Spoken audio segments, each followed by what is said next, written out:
It's my pleasure today to introduce Dr. Mindy Thompson-Fullilove, who is a social psychiatrist and professor of urban policy and health at the New School.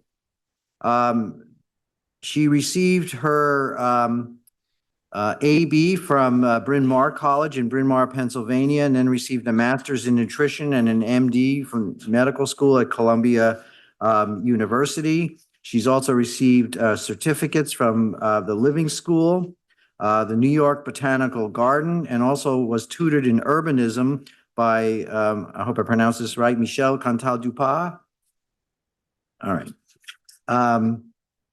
Dr. Fullilove, since 1986, has conducted research on AIDS and other epidemics of poor communities, with a special interest in the relationship between the collapse of communities and decline in health. She has published over 100 scientific papers in 8 books. Among her books are the highly regarded Urban Restoration Trilogy, which includes Root Shock, How Tearing Up City Neighborhoods Hurts America and What We Can Do About It, Urban Alchemy, Restoring Joy in America's Sorted Out Cities, and Main Street, How a City's Heart Connects Us All. She did her psychiatric residency, I failed to mention, at New York Hospital in White Plains, New York, and also Montefiore Hospital in the Bronx. She holds 2 honorary doctorates and is a Distinguished Life Fellow of the American Psychiatric Association, an honorary member of the American Institute of Architects. In the fall of 2023, she delivered the Flexner Lectures at Bryn Mawr College based on her new research on the Tao of K-drama. Let's give a warm welcome to Dr. Mindy Thompson-Fullilove.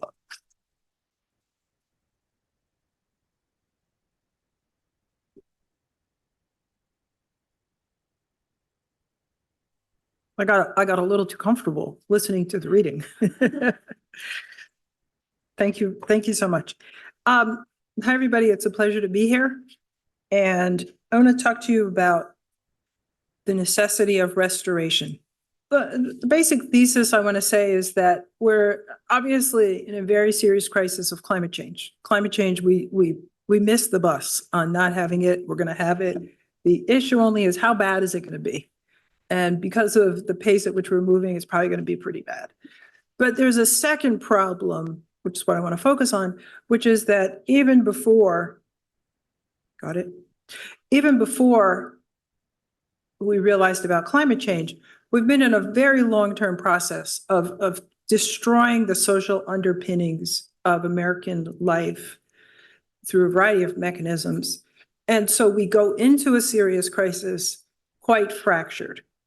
And it's sort of, we probably didn't need Abraham Lincoln to tell us, united we stand, divided we fall. But we are definitely in the divided we fall. So that's what I want to talk about, and this idea that we need to be thinking about how do we restore the social bonds that have been so terribly broken. And also just to say that psychiatry has fallen apart on this task. Psychiatry became intensely biomedical and has really pretty much across the discipline neglected all the other levels of social organization at which we could be playing a role in repair. So this is also to say, could we please pick up that part of the work? And you guys are kind of ideally situated because you're not as isolated from the real world as some of the Ivy League departments are. But that doesn't necessarily mean you're doing urban restoration. So that's what I want to talk about. And so I don't have to belabor the point about climate change. Even people who are in denial and saying there's no climate change, know for sure that there is climate change because it's all around us and it's picking up the pace. The one marker I wanted to point out was that last year in 2023, there were $28 billion weather and climate related disasters. So obviously in New Jersey, which was hit hard by Hurricane Sandy and almost, a long time ago, is still recovering from Hurricane Sandy. So these things are hard to recover from. And given the polarization in Congress and the not wishing to invest in things like repair that comes to dominate much of the political conversation. The idea that we will actually fix these communities that are injured at this level of scale, it was really not going to happen, which makes it worse and worse and worse in terms of the social fabric of our country. So how does social psychiatry look at these issues? So first of all, we obviously take a systems perspective, and we work at various levels of scale. So I would say that really the issues of interest to me and my colleagues have to do with everything from the neighborhood to the biosphere. What are the social systems? And at each level of scale of the social systems, there are different rules and different issues that play out.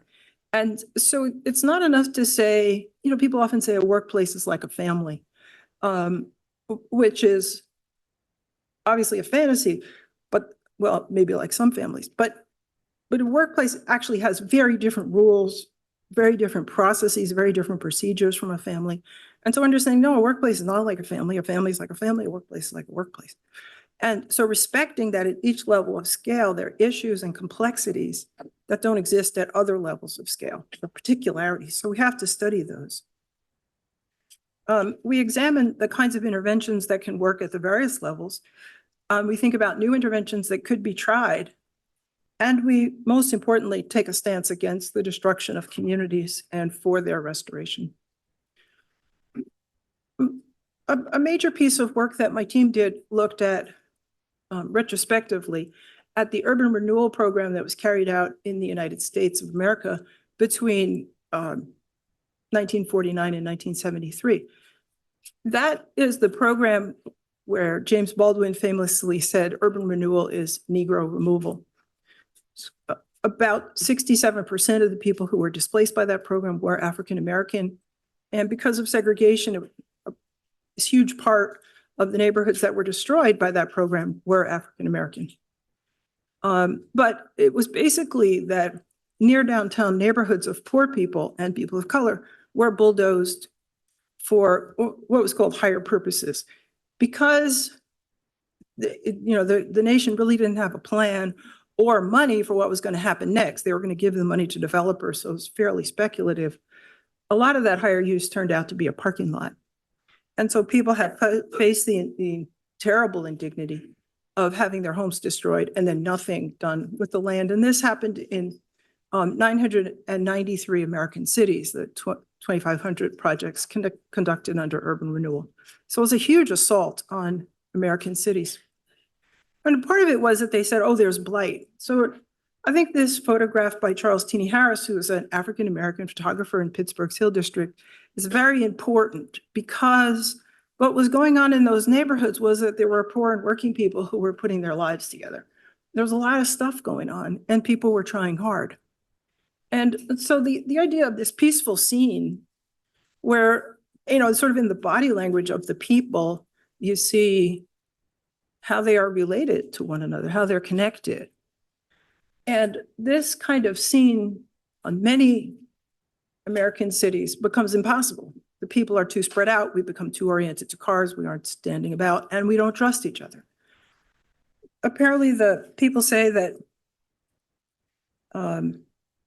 more than half of emotional communication is in body language. And the emotional communication in the body language is of confidence and trust and interest and a sharing. This photograph, it has that kind of grandeur. It reminds me very much of Rembrandt's Night Watch. If you look at the same kind of men together. And this is a street scene at the time of the demolition of the lower hill for urban renewal. And,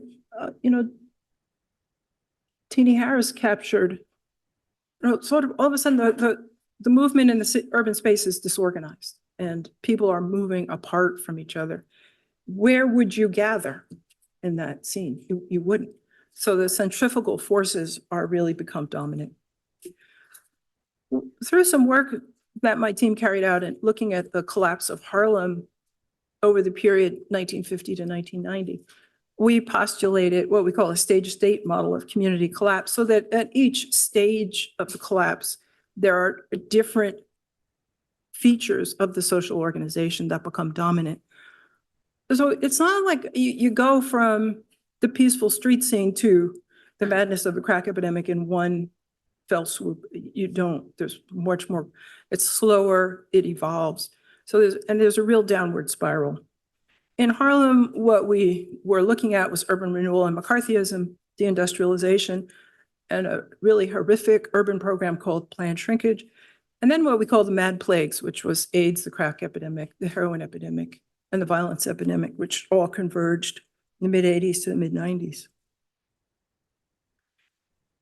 If we look at one part of the spiral, what we think about is that there's a trigger, and in the United States, these triggers typically have to do with urban policies, and typically these policies are quite noxious urban policies. They're very anti-community, and they're typically both anti-working class and racist policies that set these things in motion. Then the people's losses accumulate. When a neighborhood is bulldozed, people go through an extraordinary number of losses. So they lose their home, they lose their neighbors, they lose facilities that they had, they lose churches, they lose, oh, sorry, I just knocked over this water. I don't think I hit anything. It's a puddle.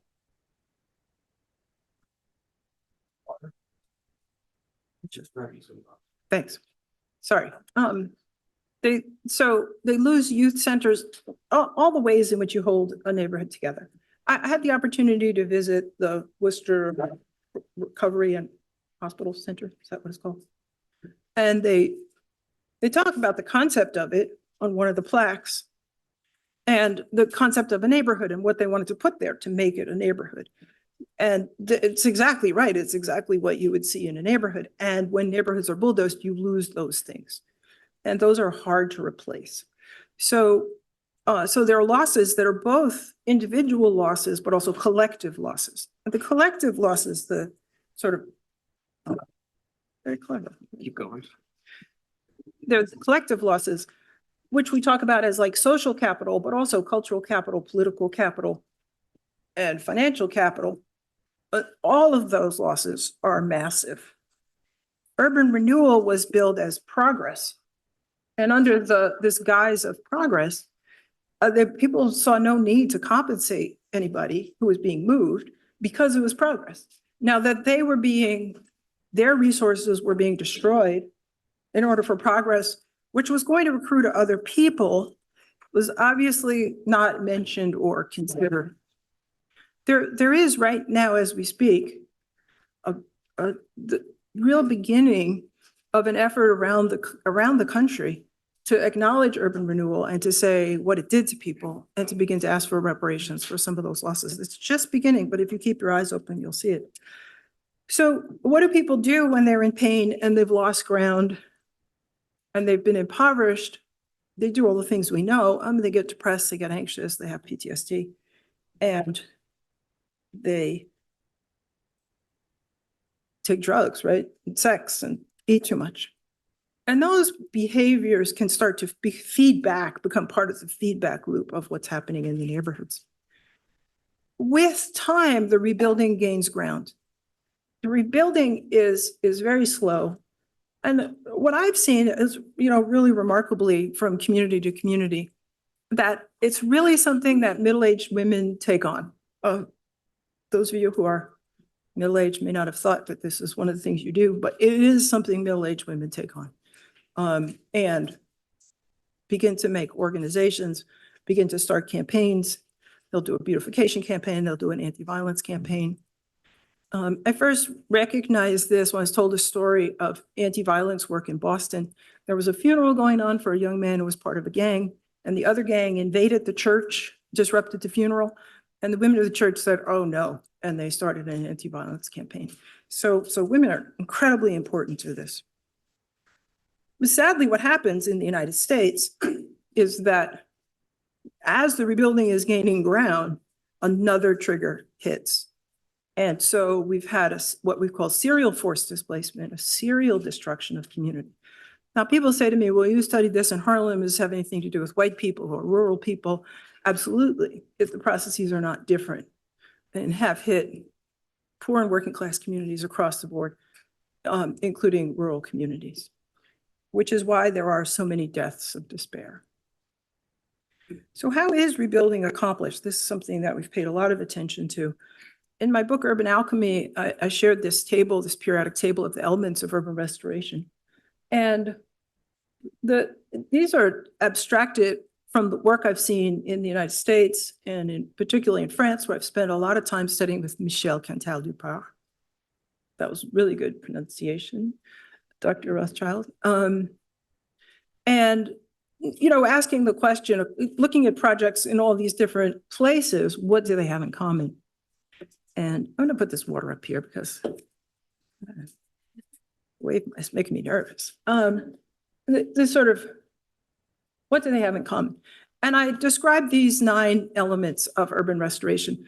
Some of you have written books or you've written papers, and anyway, you've been up late at night in the middle of the night writing and strange ideas come to you.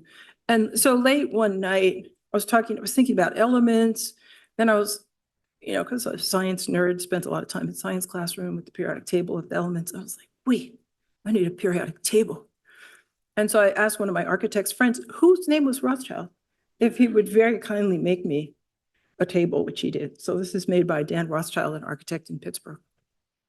So those are the 9 elements of urban restoration, and I'm going to tell you about a few of them. The first, which I learned from Cantal, is that you have to keep the whole city in mind. When you're working in neighborhoods, you tend to think about the neighborhood, and you've got to fix the neighborhood. His point was that the neighborhood has trouble because the city put it in trouble. And this is a little bit like the parallel that we all learn in family therapy, where the parents bring in the toddler who's screaming and they say, fix the child. And it's like, not the child, it's the parents. So sort of the neighborhood is in trouble. People say, oh, that neighborhood is terrible. No, you have terrible urban policies, so let's fix the urban policies. So sort of keep the city in mind is that you got to find the level of the system at which the problem is being generated. So these are both, one is a map and one is a photograph of Northern Manhattan. So I worked for many years at New York State Psychiatric Institute as a research psychiatrist and was on the faculty at Columbia University in the medical school. And our offices were located up there, Northern Manhattan. So on the right, is that the right? That's how you're looking at it. Maybe it's the left. Your left, my right, is a redlining map. And you could tell which one is the redlining map because it's not the photograph. There you go. If you look at the map, that's a redlining map. Now, I just want to say, I went to a psychoanalytic residency, so I loved all the ways they thought about the world. And just borrowing from their playbook, do you see a red line on that map?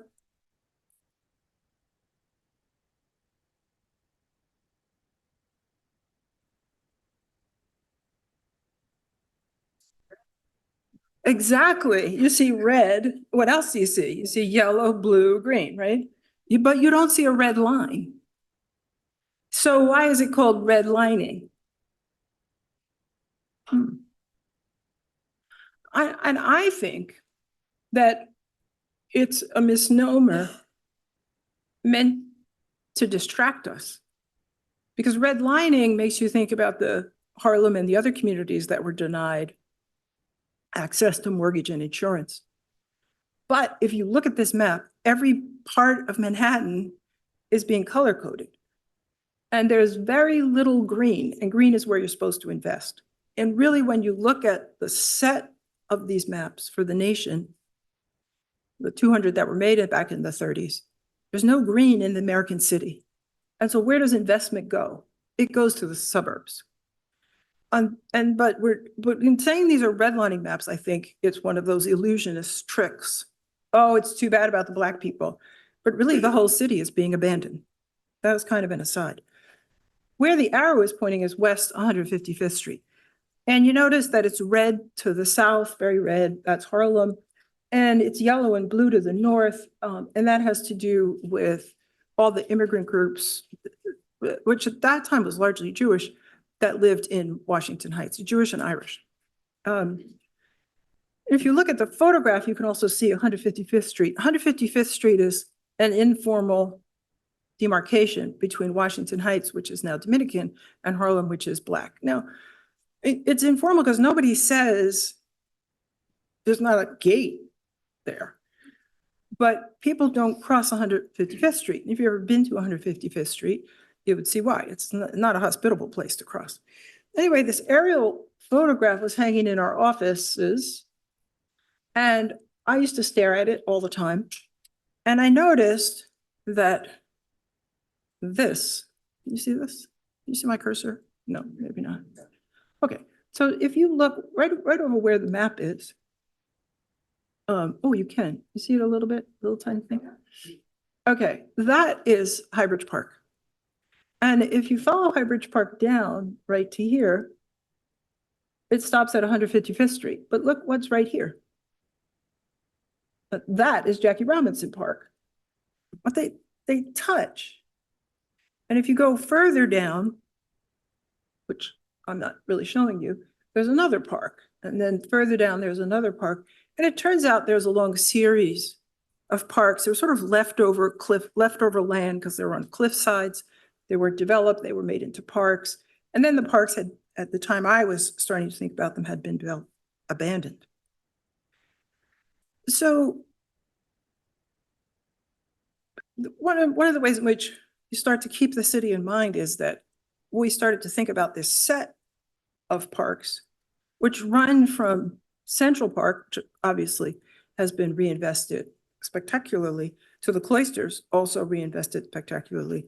And then there were this series, sort of spine of abandoned parks. So that's kind of keeping the city in mind as opening up your perspective. At the time, I was serving on two committees that were looking at physical activity. And one was with a study at the National Academy of Medicine and Sciences for the National Transportation Board. And the other was with the National Task Force on Community Preventive Services, which was looking at physical activity. And basically they both said, if you make a trail, people will walk it. So we said, wait, we could make a trail to connect these parks that always connect. So part of a really crucial step in thinking about how you're going to restore a city or anything, any place you're going to restore, is that you have to find what you're for. You have to go in with a moral perspective. And so this is like a classic scene in Washington Heights in 1996, in the middle of Mad Plagues. You see this girl. Well, basically, the photo was taken because my colleague Leslie Rennis was driving by and there was a bust going on, which you saw all the time in Washington Heights because it was the center of the crack trade. But later we realized this young woman is walking through the bust eating a banana. So we called this photograph Girl with Banana. But it's sort of life in the middle of Mad Plagues. It goes on. We had a consultant once who said that our research group would prosper if we spent time together outside in nature. And so we decided we would go to Highbridge Park, which is right near our offices. So we went to Highbridge Park and obviously so beautiful. And we had so much fun, but it was in terrible disrepair because it had been abandoned.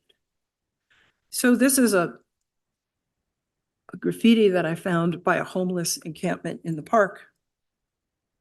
And this is some very important stairs that had just collapsed and obviously not been fixed. So the whole thing was in terrible disrepair and it was terribly gorgeous. So our theory was that, and the other parks were more or less had the same kinds of issues. Could we make this trail and bring people to the parks and reconnect them back into the system of the city? At that time, they weren't in the system of the city because they were too scary. So they became like dark holes, and people could rob and go into the park and then go out and rob again. So they became a way for people to prey on the city and then hide, among other troubles. As a child that we were working with said, I think this park is scary because you might find something poisonous and you can get poisoned and you can die. But people really felt like the parks were deadly. And my colleague Lourdes Rodriguez felt that the parks needed an exorcism. We needed to find a way to help people see them in an entirely different way. We did a variety of like rebranding projects. Part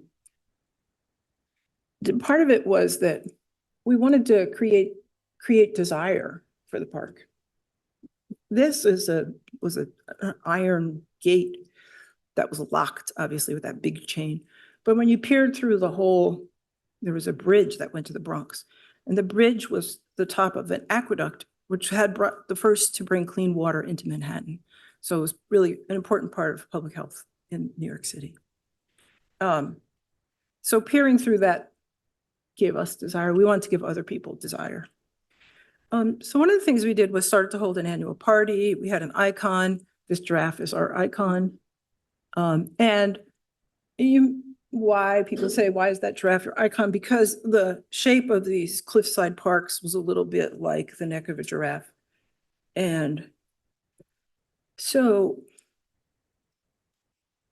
one of the things that Ken Doino, who's an architect, partner of Ken Doino and Dan Rothschild are partners in the Rothschild-Doino Collaborative. Wow, that was a lot of names. But he said was, you got to make a mark. You got to put it, you found what you for, you know where you want to work. You got to put it into the public space. And so we did. So this is like our first really big, well, I would say our second, figuring out a hiking giraffe, like taking people on hikes with such a cute giraffe in their mind, was just to create cognitive dissonance, right?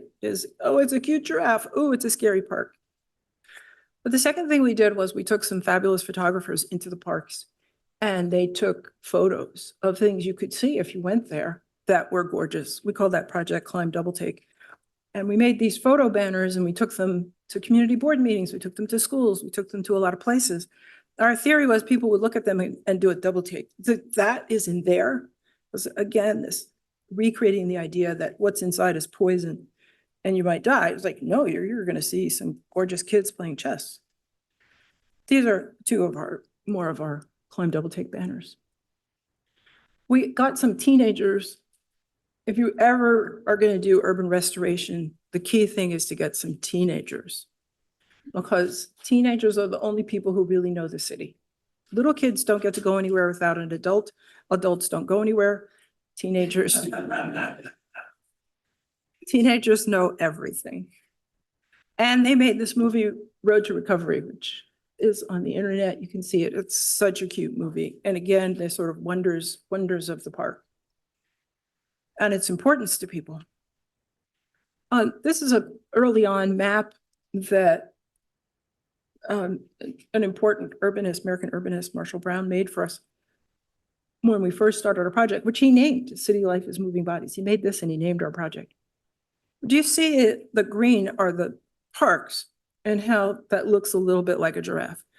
When Cantel came to visit us to help us with the Climb project, he said, your giraffe really doesn't have a head. So just add the cloisters, then your project will have a head. It'll look like a giraffe. So that's your problem. So this is Lourdes with our picture, our poster of Climb, which we took everywhere, but this is inviting people to our annual annualized party. And one of the other things we did was local arts groups figured out how to make paper mache giraffes, and kids made them. Cool kids throughout Washington Heights and Harlem have made paper mache giraffes and put them in parks. And if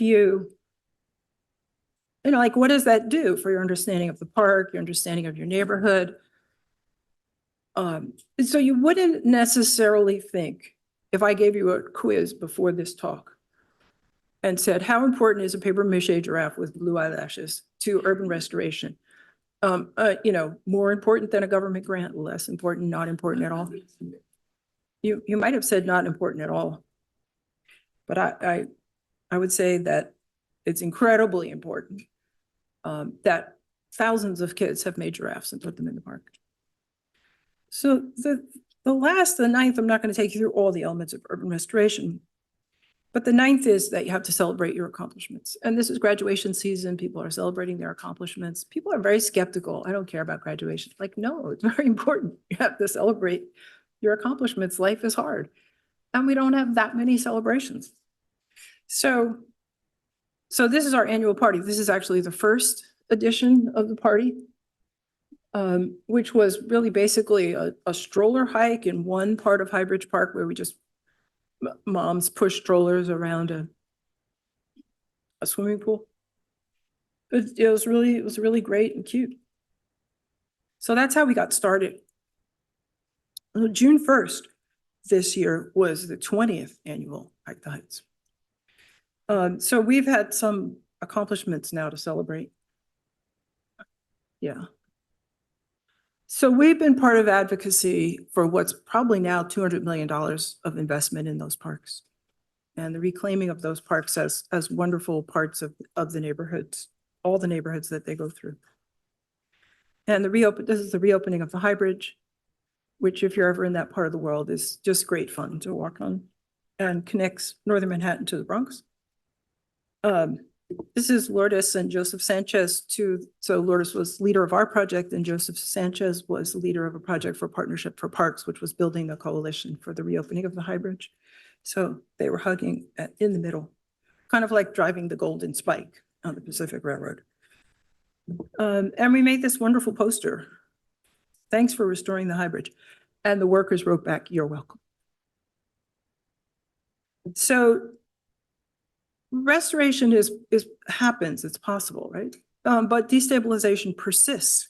So at the Hike the Heights 10, I was walking to Dunkin' Donuts because we had a big party, but we had failed to order porta potties. It might have not been 10, it might have been another year, it might have been 12, but we didn't have porta potties that year. And there was no bathroom in the park. So I had to walk to Dunkin' Donuts.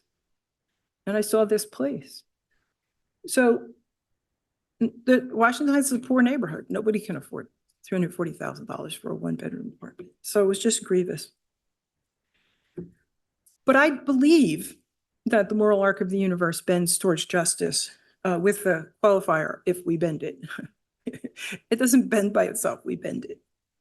And so for Hike the Heights 20, this is like a graphic of all the various hiking groups. And what was interesting was that not only were our people out hiking from all these different starting points, but all kinds of people were out hiking. They passed by other people just on a hike, not necessarily just going wherever they were going, which was extraordinary because, of course, nobody went into those parks. Certainly nobody went to Highbridge Park when we started 20 years ago. So people were going into the parks, they were hiking, they were doing whatever they were doing. One of the triggers for this is that we made various hike things that recommend hikes.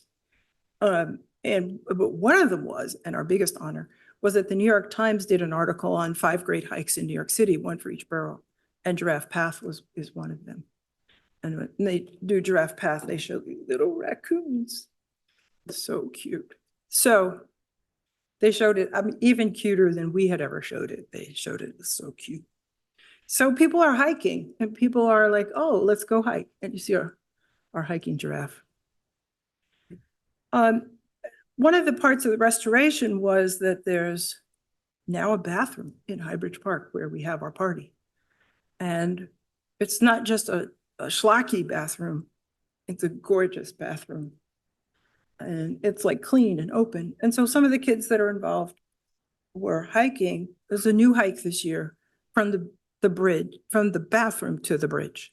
So the bridge is reopened, the bathroom exists. So the bathroom to the bridge is like extraordinary, like little, it's not that long, but what a celebration that these things have happened. That's the bathroom. So I just thought I should show you a few minutes. And I picked this, it's not even a minute. I picked this little segment of the party because part of the restoration has been the building, every year, the building of relationships in new and interesting and stronger ways. So in the beginning, if you went to Hike the Heights, you'd see sort of mothers and grandmothers from the neighborhood, and you'd see a few white people from other neighborhoods, and see a few Black people. You wouldn't see very many people from the medical center, but they'd be separate groups. We'd all be in the same place, but kind of in parallel play. But over the last couple of years, it's really broken through the parallel play. So Push Forward, which you'll see on these young people's t-shirt, is a group of medical students who hang out with the kids at the local public school, PS 128, and they give health lessons and do exercise with the kids. And they happen to all be like, you know, hugely tall, 30-foot tall basketball players who are going into orthopedic surgery. So, but they just dance with the kids. So everybody was dancing together. So it was a kind of a restoration at the level of the social fractures. You may know that in Washington Heights, Broadway is a divider between two sections. So they actually, the medical center, when I worked there, would actually tell people not to cross Broadway. We used to take it, because my offices were in the community, we used to take it as a badge of trustworthiness if somebody would come to our offices. Like, oh, they're a good person. One of my colleagues was saying that I hired her because she was sitting in our like outside area of our offices. And she was sitting there. I said, no, it's because you crossed Broadway. If you cross Broadway, you're a good person. So this whole like, now making a club and crossing Broadway regularly and getting to know people and feeling like you're part of and making this larger community is an extraordinary part of restoration. I don't mean that the whole medical school was there, but these kids were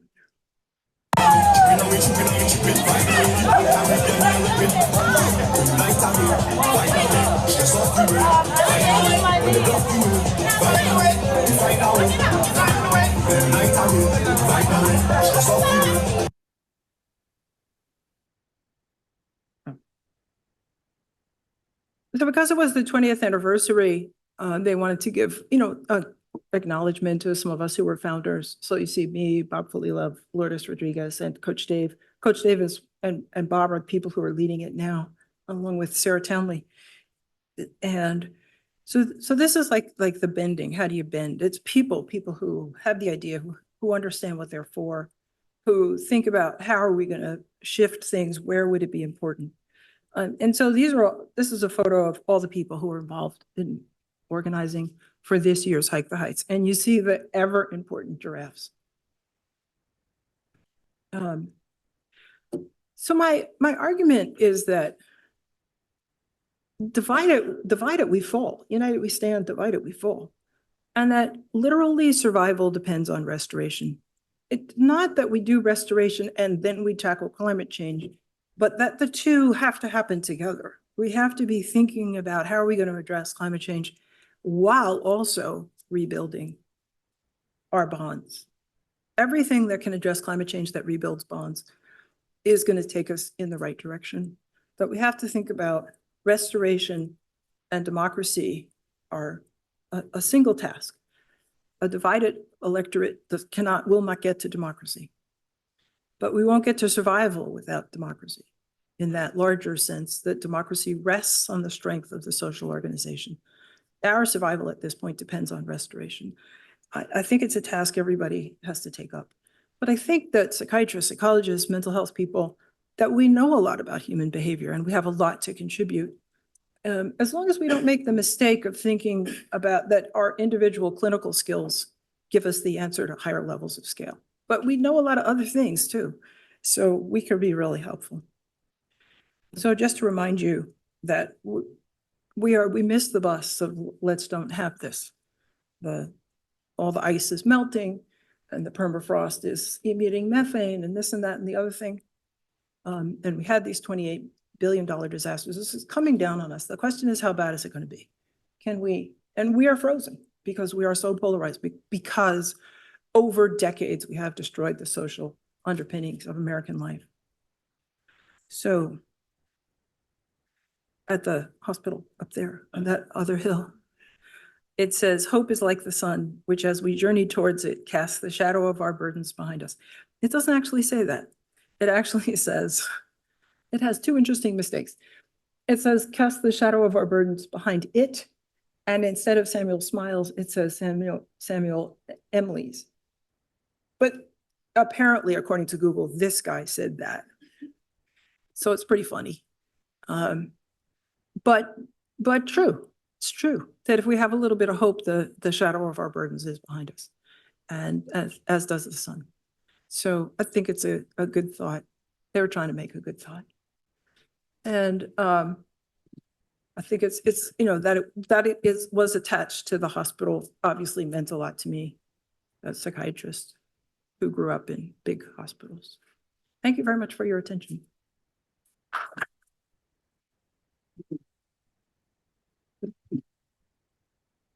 Questions?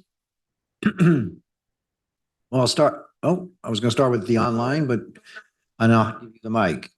Questioner says, I've read that the car industry lobbying has seriously shaped our cities to be increasingly spread out and isolated.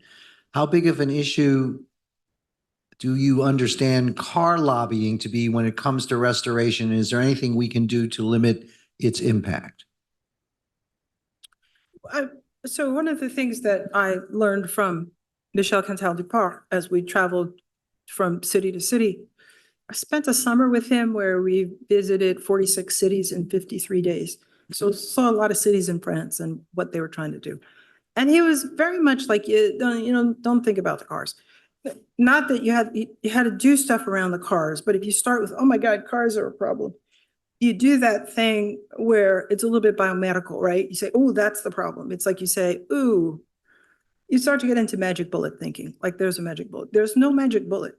This has got to be about systems thinking. You got to think at multiple levels of the system and start with what you have. At the University of Orange, the Free People's University I'm associated with, we like to say everything we need is already here. So cars are there, and we need cars at this point. Having set it up like that in this car-dependent way, we actually at the moment need cars. We have to evolve out of it. But what people have you got? And can you invite them to a party? And basically people do like to come to a party. So, and at a party, you can talk about a lot of things. So I wouldn't focus on the cars or the car lobby. I would focus on the people. Then people are very scared. We see a couple of symptoms that are crucially important. One is that the rates of things we would actually consider mental illness, like anxiety and depression, are going through the roof, right? Every child psychiatrist in America is booked solid for the next 30 years.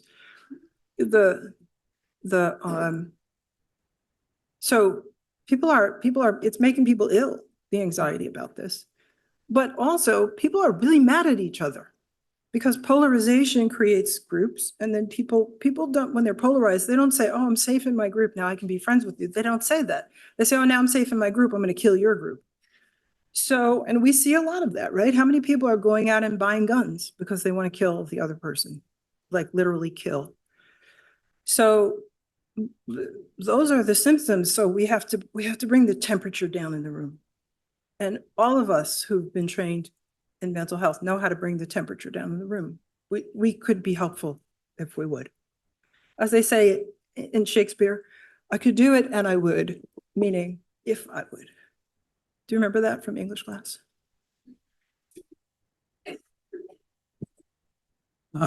Thanks very much for coming to visit us and giving us this talk. And also, after all these years that I've been walking by the clock tower, thanks for pointing out the error in spelling, which, by the way, you can't just erase granite and and put the right letter in. So I'm looking for some hope here. So what data is there about urban renewal projects that have resulted in a fall in rates of, for instance, opioid deaths or suicide rates or things like that around the country? Is there some hope? You don't mean urban renewal. We would call that urban restoration. Urban restoration. I'm sorry for using, can't help it. Yeah. So America's not doing urban restoration. America's doing neoliberalism. What's the point of neoliberalism? Take all the money out of the common good and send it out as profits to individuals who have become massively wealthy, a small number of people, and leave the rest of us to pick up the fallout. So we're not doing urban restoration. We're doing neoliberalism. Now, that's not to say I don't want you to have some hope. I want you to hear my story, which is that a small group of people, by having an annual party in the parks, got $200 million invested in those parks and returned them to the neighborhoods. And that means one thing leads to another. And now the medical students are partying with the people in the parks. That leads to other things that we can't even imagine. So Margaret Mead said, never worry that you're a small group of people. Small group is the only thing that has ever changed the world. So just start. Everything you need is already here. And that's the hope you have. I should also comment that one of the things we heard Dr. Fullilove say a few years ago at a meeting had to do with taking trainees on a walk through the city where they're going to be treating people. And so we're hoping to implement that this year. So yeah, we did that every year in this neighborhood. One of the assets of Columbia Medical Center is that there's huge wealth on one side of Broadway and huge poverty on the other side. So in 5 minutes, you can show them this problem of the fracture of the city and you get them to cross Broadway. So, but here you are in Worcester and you got a lot to see. So every city that was ravaged by deindustrialization is full of interesting things. Now, one of the things, I've never been to Worcester before, but I drove here, is that there's like a lot of great food of different nationalities. So obviously there were some Italians, they got here a long time ago, but there's still a lot of Italian restaurants, am I right? But there's also Mexican restaurants and Brazilian restaurants and this and that. You got a lot going on here. So, taking a walk is a great thing. And my colleague, Hirofumi Minami, who's a Japanese environmental psychologist, taught me this thing he calls stroll and scroll, which is basically that you take a stroll, just stroll somewhere and see what you see, take a lot of photos and go back and then make a scroll, like a Japanese scroll, like you get one of those rolls of paper and spread it out, print out your photos, and paste your photos on. So it's fun to kind of draw a little map, a diagram of your walk, paste your photos on it, and then just free associate to that. And I do want to remind you, because clinical people get very nervous about going out into the real world and taking photos. There's no HIPAA on the streets. It's the First Amendment, and you can take a picture of it. It's okay. They will not put you in jail. We still have that right. Some people may take it away from us, but at the moment, we do have First Amendment rights, and you can take photos of anything you want in the public space. Is that reassuring? Yeah. Other questions?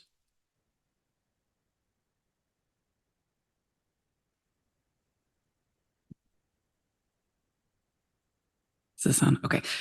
So perhaps this goes with the car lobbyists and not trying to pick one thing, but one other thing I thought about that might be potentially to blame is our phones. And I was thinking about that photo that you showed, and people are playing a game together, right, outside. But now we do that on our phones, and our kids do that on their phones. And I don't know if that has been part of some of the stuff that you've looked at in restoring community and getting people away from this digital thing and back interacting face to face.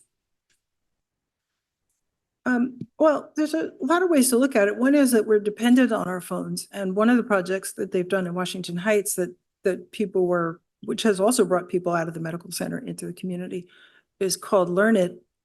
I think it's LEARNIT, where they have students go to the senior centers and teach seniors how to use their phones. It's very popular on both sides. Everybody has a good time. So, partly all kinds of divides occur because people my age don't know how to use our phones, and people that are younger than me do know how to use it. And so by bridging that divide, you actually bring people together. And then everybody that was at the party was using their phone, but they were filming the party. And so, people like to do that. I think, again, it's sort of, you could say anything is the problem, but if you think about the top 3 things that are the problem that created the situation we're in today, it's not that. It's neoliberalism, and neoliberalism. Under the guise of neoliberalism as like, oh, the market will solve all our problems, we just took all the money. It's like a cloak, right? It's like those old cartoons of Spy versus Spy. It's like neoliberalism came. See, you're old enough to remember Spy versus Spy.